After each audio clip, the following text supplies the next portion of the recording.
ఎందుకంటే కల్చర్ ఇప్పుడు చాలా మారిపోయిందండి. నేను కల్చర్ గురించి మాట్లాడితే ఏమంటారో తెలుసా, అక్కడెక్కడో ఉన్నారు, ఇక్కడ కల్చర్ గురించి మీకేం తెలుసు అంటారు. మేము ఇక్కడికి వచ్చాం కదా, మేము 21 ఏళ్ల క్రితం ఇక్కడ కల్చర్ని అక్కడ మౌల్డ్ చేసి మా పిల్లలకు అందించడానికి చాలా ఎఫర్ట్స్ పెడుతుంటాం. ఫెస్టివల్కి కానీ మన కల్చర్ నేర్పించడానికి కానీ. వీళ్ళ స్కూల్లో దీపావళి గురించి, దీపావళి స్టోరీస్ గురించి వీళ్ళ బుక్స్లో ఉన్నాయి. బ్రిటిష్ వాళ్ళు మన కల్చర్లో ఉన్న మన పాత ట్రెడిషనల్ వాల్యూస్ని వాళ్ళు బుక్స్లో పెట్టుకున్నారు. హిస్టరీని ప్రజెంట్ రాముడు సీత కానీ శ్రీకృష్ణుడి రిలేటెడ్ ఉన్న స్టోరీస్ కానీ వీళ్ళ బుక్స్లో ఉన్నాయి. వీళ్ళకి రీజనల్ లాంగ్వేజెస్లో ఉంటాయి అవి. సో మన హిందూ కల్చర్ గురించి క్రిస్టియన్ స్కూల్లో చెప్తున్నారు, ప్రాపర్ క్రిస్టియన్ స్కూల్లో.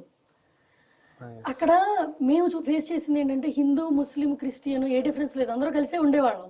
ఇప్పుడు సడన్ గా మేము ఈ ట్రిప్కి వచ్చినప్పుడు అక్కడ కల్చరల్ వార్ మొదలైంది. సో ఇక్కడ ఏమో మేము చూస్తుంది ఏంటంటే క్యాస్ట్ వార్, అక్కడ కల్చర్ వార్.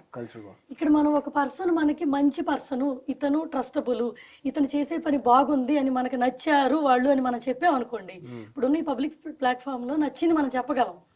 చెబితే ఆ పర్సన్కి ఎవరైతే ఎనిమీస్ ఉంటారో వాళ్ళే మన ఎనిమీస్. సో ఇక్కడ మన మీద ఎవరికి ఏ కోపం ఉండదు, ఆ పర్సన్ ఎవరినైతే మనం పొగుడుతున్నామో అతనికి ఎనిమీస్ ఉంటారు, వాళ్ళందరూ నాకు ఎనిమీస్ అయిపోతారు. ఇప్పుడు నాకు అదే జరిగింది. ఒక పొలిటికల్ పర్సన్ని కలిసి ఆయన అభిప్రాయాలు బాగున్నాయి, ఆయన చాలా డెవలప్మెంట్ గురించి మాట్లాడినప్పుడు మనము ఏదో ఒక సపోర్ట్ ఇవ్వాలనిపిస్తుంది. ఇప్పుడు మనం బయట కంట్రీ వెళ్ళి కొంత సంపాదిస్తున్నప్పుడు కొంత మన దేశంకి ఏదైనా పెట్టాలనుకుంటాం. ఆ టైం వచ్చేసరికి ఎవరు ఒకళ్ళో ఇద్దరు దాన్ని యాక్సెప్ట్ చేసే టైంలో కొన్ని 100 మంది బురద చల్లుతుంటారు. రీజన్ ఉండదు, మనం ఏంటో కూడా వాళ్ళకి తెలియదు. అంతే చెప్పగలరా? ఎందుకులేండి పేరు చెప్పకుండా ఒక మనిషి మంచతను అంటేనే బోల్డ్ అంత నెగిటివిటీ వచ్చేసింది. అసలు ఏదైనా అనగానే కులపిచ్చి ఇలాంటి మాటలు. అసలు మా పిల్లలకి కులం అంటే ఏంటో తెలియదు. అక్కడ మాకు చాలా మంది ఫ్రెండ్స్ ఉన్నారు కదా, 20 ఏళ్ల నుంచి ఫ్రెండ్షిప్ చేస్తున్నాం. వాళ్ళ క్యాస్ట్ ఇన్నేళ్లలో మేము అడగలా, తెలుసుకోవాలనుకోవాలా. కొంతమంది ఇంటి పేర్లు కూడా మేము తెలుసుకోము, అనవసరం మనకి. మనిషి తెలుగు వాళ్ళ కాదా, తెలుగు వాళ్ళు అయితే ఆ బాండ్ వేరు. ఒక లాంగ్వేజ్ అది ఎక్కడైనా ఉంటది ఎవరికైనా, అందులో తప్పలేదు.